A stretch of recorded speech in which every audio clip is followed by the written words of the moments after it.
देखिए इस क्वेश्चन में क्या कहा गया है, देखिए ये बोला है ना कि ये जो नट है ना इसको लूज करने के लिए ये जो फोर्स है ना 6 न्यूटन का, जो कि हॉरिजॉन्टल से 30 डिग्री के एंगल पे लग रहा है ना, इस फोर्स से इसको हम लोग लूज कर दे रहे हैं, मतलब इतना सफिशिएंट टॉर्क ये प्रोवाइड कर दे रहा है कि ये लूज हो जा रहा है।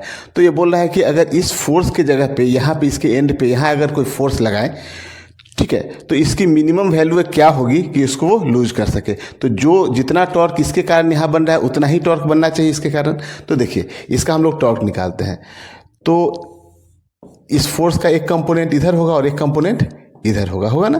तो इस फोर्स का ये कंपोनेंट देखिए तो F cos 30 होगा, F या फिर इसका वैल्यू ही आप ले लीजिए, कितना है 6 cos 30 डिग्री, और ये कितना हो जाएगा 6 sin 30 डिग्री।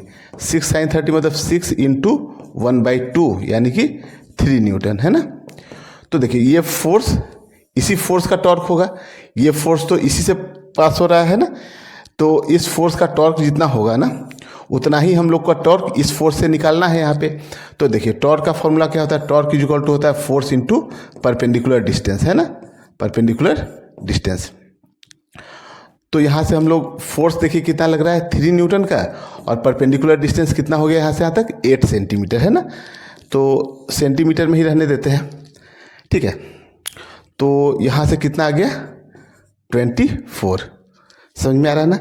तो इससे भी जो टॉर्क निकल के आना चाहिए ना वो कितना आना चाहिए 24 न्यूटन सेंटीमीटर में आना चाहिए यहाँ पे, ठीक है ना। तो इसके लिए अब हम लोग टॉर्क लिखते हैं, तो क्या होगा force, torque is equal to force into perpendicular distance, है ना। तो देखिए टॉर्क हम लोग को कितना है 24 है, फोर्स दिया हुआ है नहीं, फोर्स ही निकालना है, और परपेंडिकुलर डिस्टेंस कितना हो गया देखिए 8 और प्लस 8, है ना, तो 16 हो गया यहाँ पे, है ना। तो ये 16 हो गया। तो देखिए यहाँ से कितना आ गया F इज इक्वल टू कितना आ गया 24/16।